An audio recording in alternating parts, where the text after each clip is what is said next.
Hey guys, B-NotiK here, and today we're playing the last case, the disappearance of Amanda Kane.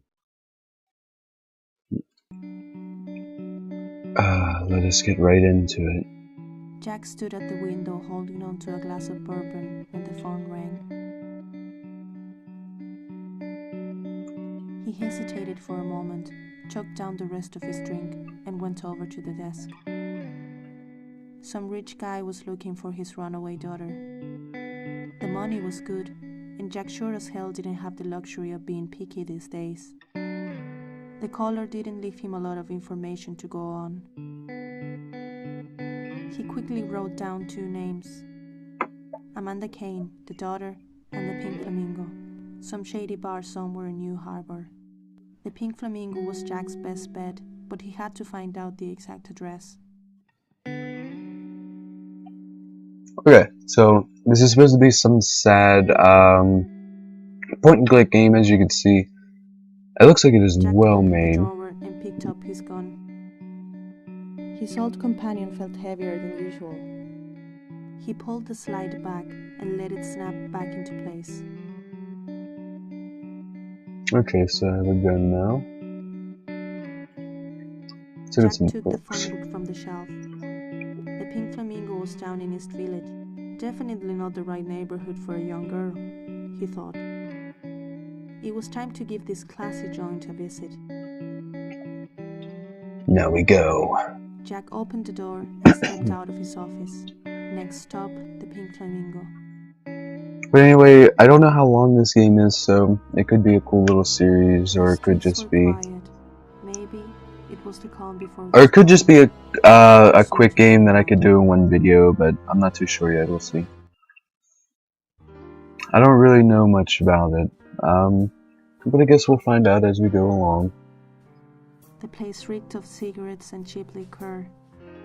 Not a place for pink flamingos. Maybe the owner was a bird lover, Jack thought.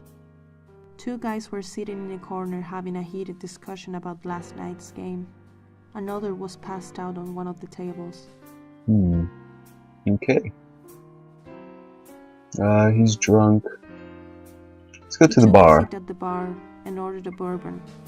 The effect of the last one was slowly wearing off. Okay, so we got a bourbon. Let's talk to the barman was a barman. scrawny-looking fella. When Jack asked him about Amanda, he just looked at him and kept on wiping the bar. Uh-oh, he knows something. The barman was a scrawny-looking fella. Oh, he just says the same thing. When Jack asked him about Amanda, he just looked at him and kept on wiping the bar. Let's ask this A drunk guy. was sleeping on one of the tables. Jack had been there, drowning his guilt in booze after his partner's death. Okay, so he had a wife, died, and he was left alone with a daughter. Alright, I don't think we can talk to them. I think it's best not we talk to them. What's there to do?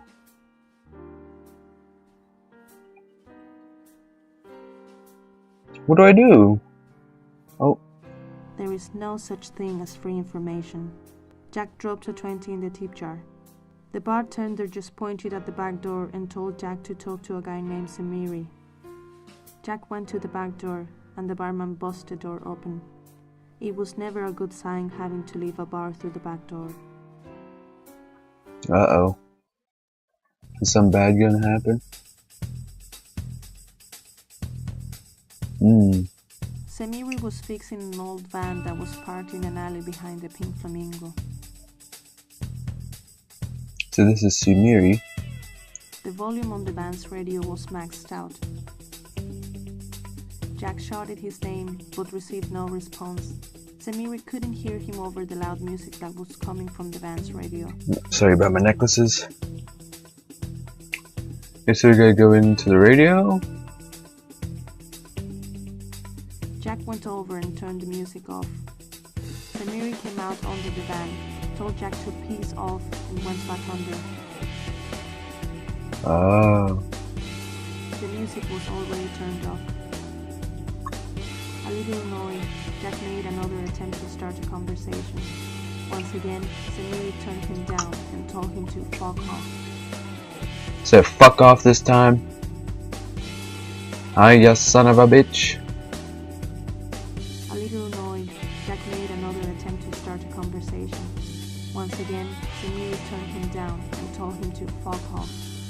Well, what am I supposed to do? Just go back into the bar?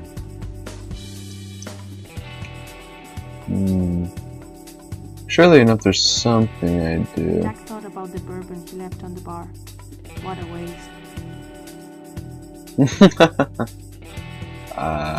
What do I do then? Jack was tired of playing games. He kicked the van as hard as he could. The jack lifter holding up the van almost jumped out of place. He now had Samiri's full attention. He came out under the van, this time with a pipe in his hand. He was screaming something about drugs and a payment for a guy named Fuentes. Jack raised his gun and asked Samiri to be so kind as to put the pipe down. He made clear that he wasn't there because of Mr. Fuentes. After a, for the most part, polite conversation, Jack had all the information he needed. People become really chatty as soon as someone holds a gun to their face. Jack was done there and went back to his car. Amanda and her boyfriend Trevor were on the run from her father. They had cleared out one of his accounts and had taken off. Jack now had the address of the Lovebirds' hideout, a cabin outside the city. He knew the area quite well. He and Mary went down to Lake Monte a lot before they divorced.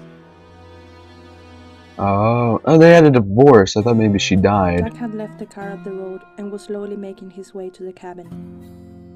The moon was much brighter than in the city, he thought.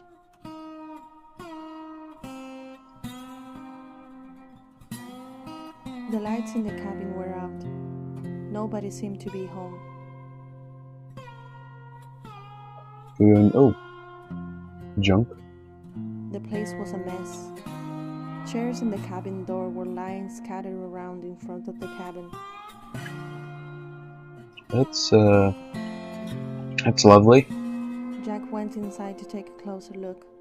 I bet you somebody raided The it. power was out, and it was too dark for Jack to see anything. He needed to fix the lights somehow. Okay. Door. Jack once again stepped out into the night. Fuse box. The fuse box was completely fried.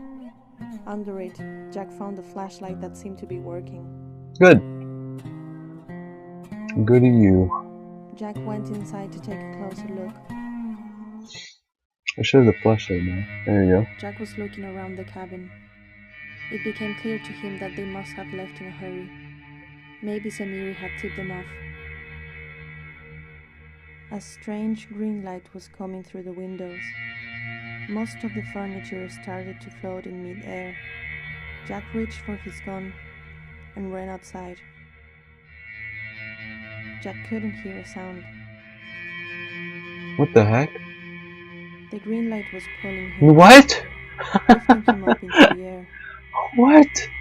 He was floating over the cabin when he lost consciousness.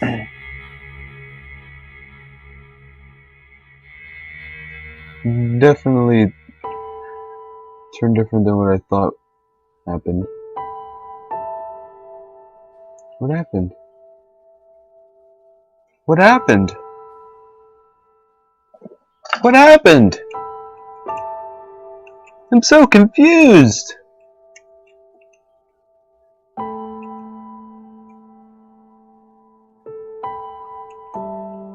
What happened? So many questions. I'm so confused. Did I die?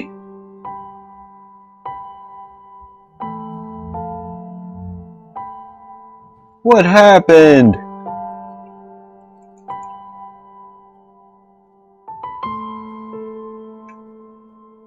Was I abducted by aliens?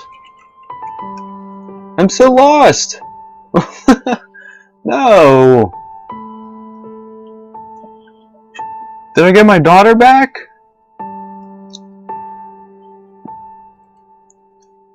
I'm so confused.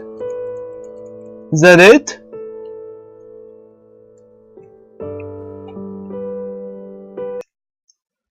Is that it?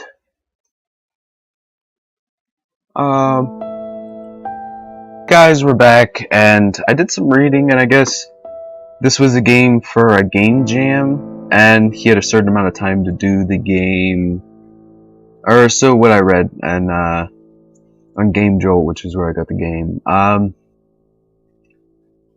guess there's a different ending, but he had to cut the ending short because of the amount of time he had. I guess this is kind of like the temporary ending. Very great game. Confusing ending, but hell, I guess he's going to post the longer one up later. So go ahead and look at him, and then if you want to play it for yourself, go ahead. I'll leave the link in the description. The game was really great. I love the whole style of the voxel-based, but it seems a lot of games are turning towards being voxel-based games. But this game was well played. You don't see a lot of great narration, visual-styled games out there, aside from if you like visual novels. But anywho, I guess that is it. That is the last case. Something Amanda Kane. What the heck was the game called? Oh boy. Oh, what happened? But anyway, if you enjoyed the game, leave a like and do not forget to subscribe. Leave a like and do not forget to subscribe. Leave me suggestions. I would love to play more games like these. A lot of good games are hard to come by now and then, but I will see you guys in my next video. Bye!